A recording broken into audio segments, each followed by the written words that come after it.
Welcome one and all to Bike Racing Without Mercy. Today documenting a 10-day training block using my lab test data in order to accurately target performance adaptions at low, medium and high intensities. As you'll see, fancy it isn't. Well, I'm back on the rollers, having had a little bout of the virus, so I'm taking it easy. But yesterday was my first day back and I completed 90 minutes here on the rollers, including 1 hour at about 220 watts, i.e. in and around my aerobic threshold, my lactate threshold, my LT1, my endurance power.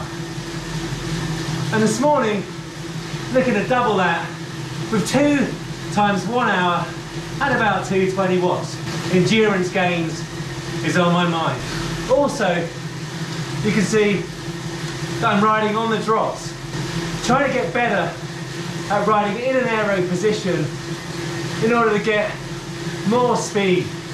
Always the quest for more speed for the same power. So just coming to the end of the second block of 1 hour at my aerobic threshold. We're feeling good. Heart rate has been stable up until I started talking here. Looking forward to the cool down and plenty of carbohydrates for Sunday lunch. All kinds of salt on the bib shorts. Don't normally get that sweaty indoors, but I think it is a little bit harder on the rollers because you've got to spend a lot of time stabilising yourself and you're sat in that fixed position for a long time, and definitely you can feel it on the inner thigh.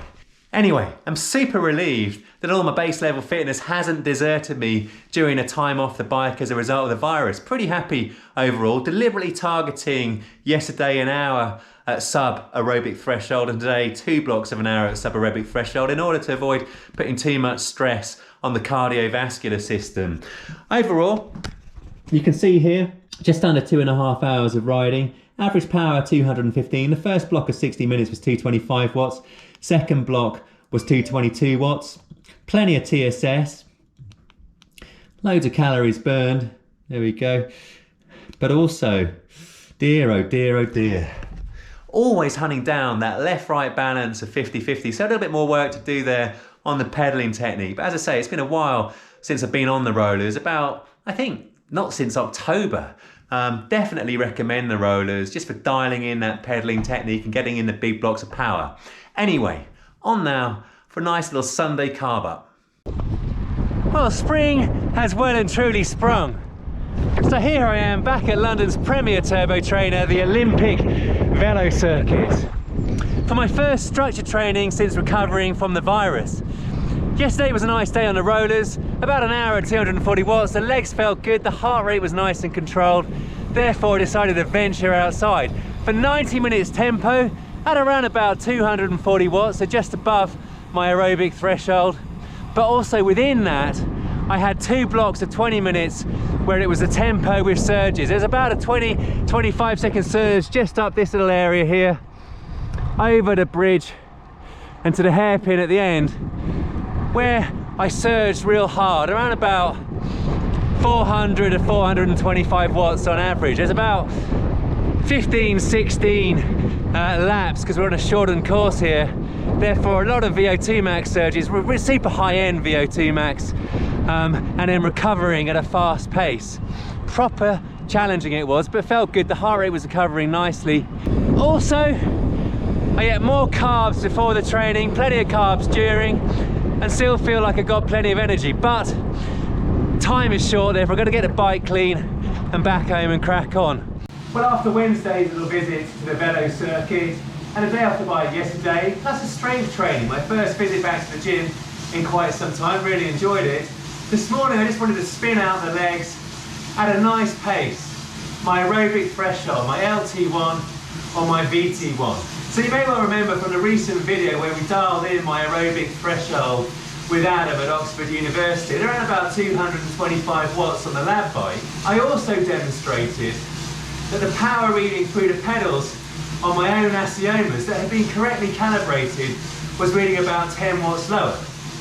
So today I decided to see if I could ride for a full 90 minutes at 215 watts, but also ensuring that I kept a nice controlled heart rate.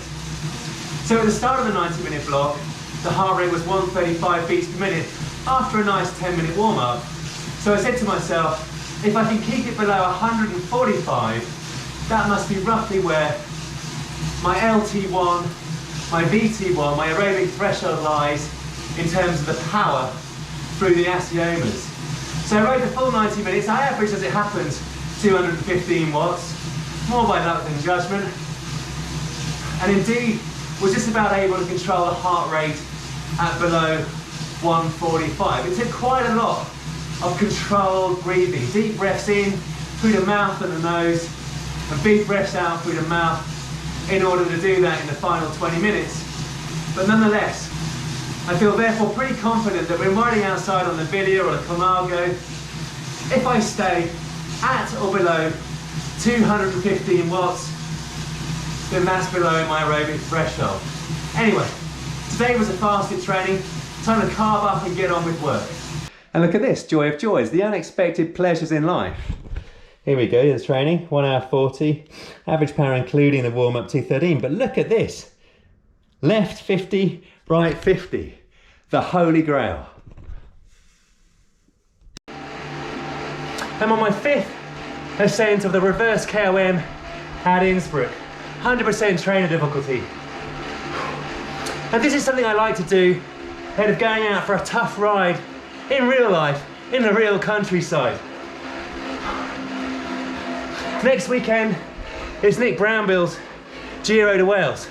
If you do both the Northern Loop and the Southern Loop, that's 6,000 metres of elevation, 320 kilometres. I'm not sure I'm going to be able to do it, but I do know that the climbing is going to be relentless and steep. Snowdonia is definitely some of the hardest climbing in the UK. Hence, I love, ahead of hitting the real countryside, to try and simulate just how tough the UK climbs are on Zwift, using 100% trainer difficulty and a tough climb. Acterburn is the steepest of the climbs in Innsbruck, about 20-minute climb. Gradients of up to 15–16% and shallows. So your rhythm is continuously interrupted. And 100% trainer difficulty amplifies that.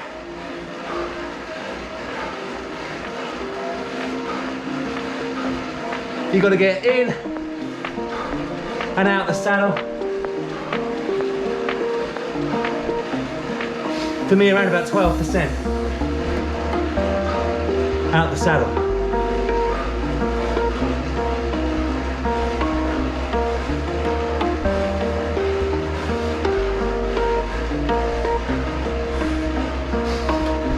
But it replicates that low cadence seated work and out the saddle, higher heart rate work that's going to confront us all at the Giro de Wales.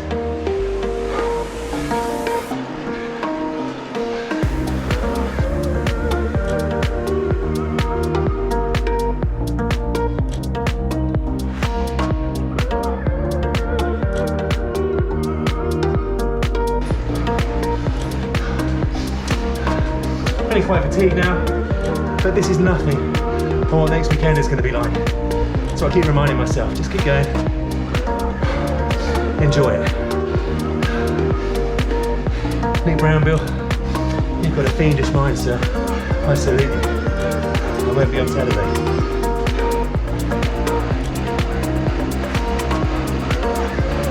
Just coming to the end now. It's a nice, reasonably high cadence seated.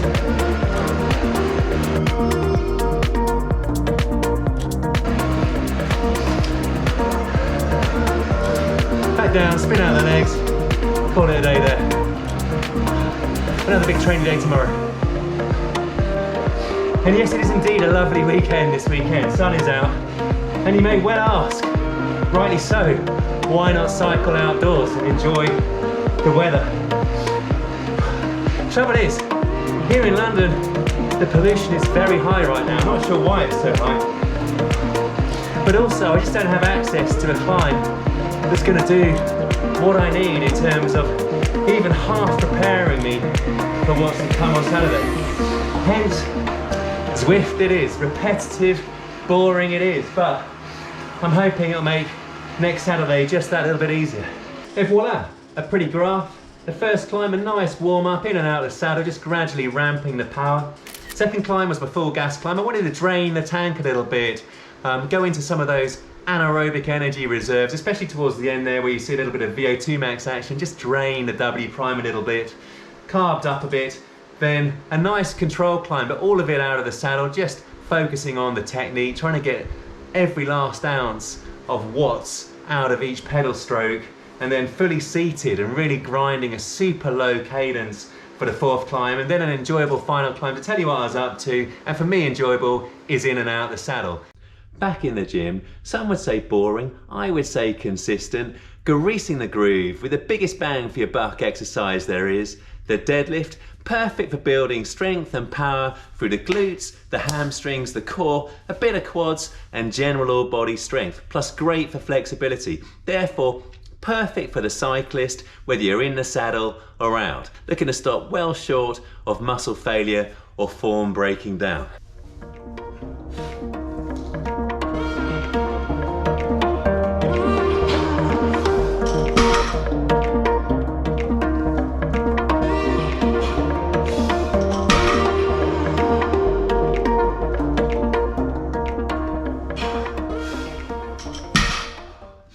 And that was the fourth set of 3 reps, now on for the upper body, training the front of the torso and the rear to avoid imbalance.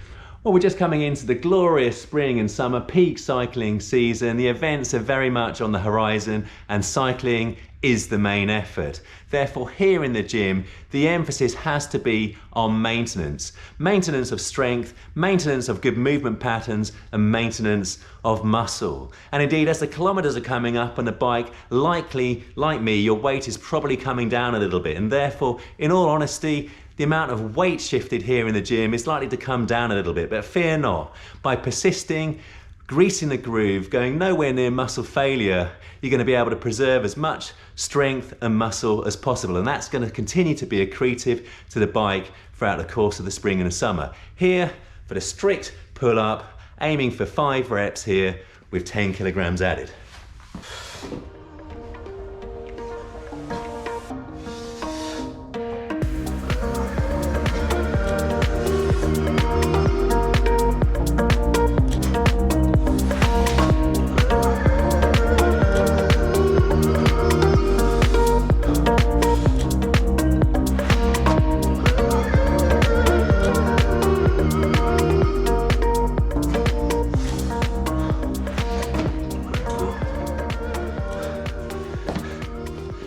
Only just.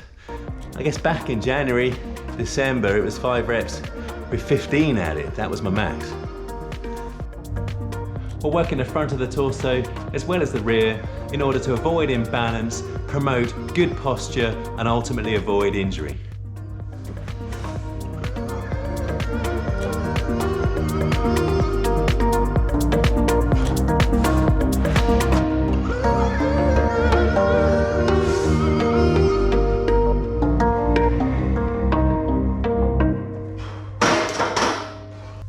Yep, strength is coming down on the bench as well. Tempo with surges. 90 minutes tempo at my aerobic threshold, including a 40-minute block with high-end VO2 Max surges.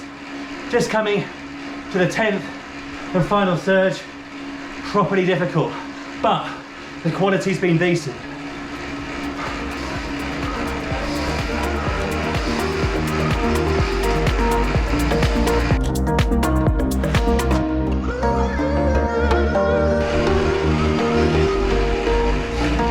Good transition.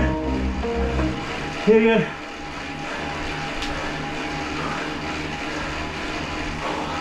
Nice transition. Alexa, clear lactate. Dear me, horrible. But really happy with that. 2.5 minutes, then 25 minutes tempo. I'll report back. Well, super happy to have got a quality training there in the bank. And Richard, per our chat the other day in the comments, you'll be intrigued to learn that it was fueled by a nice big bowl of cornflakes and plenty of sugar, i.e. tons of carbohydrates to replenish and fuel the anaerobic energy production. Keep that W prime topping up in the recoveries. You can see here a quality session there in terms of both the tempo, all at about 225 to 230 watts, and the VO2 Max surges all in a 350 to 360 watt range. Right at the upper end of my VO2 Max power capability. And definitely I think the power on the watt bike here translates pretty well to the power at Oxford University on Adam's lab bike. Hence the aerobic threshold, the tempo here was at 225 to 230 watts compared to 215 watts, which is, I reckon, where it lies through the aciomas. Anyway, having had all of that, time to have a nice Sunday brunch, this time with Jane, carb up, and I've got a couple of rest days because I'm in Germany with work next week. Hope you enjoyed the video as to how I bring together all of the lessons learned from Oxford University, training at the lower intensity range, the super high intensity range, and yesterday right on my anaerobic threshold, i.e. mid intensity. In the meantime, whoever you are and whatever you do, please remember to live, thrive and stay healthy. Take care.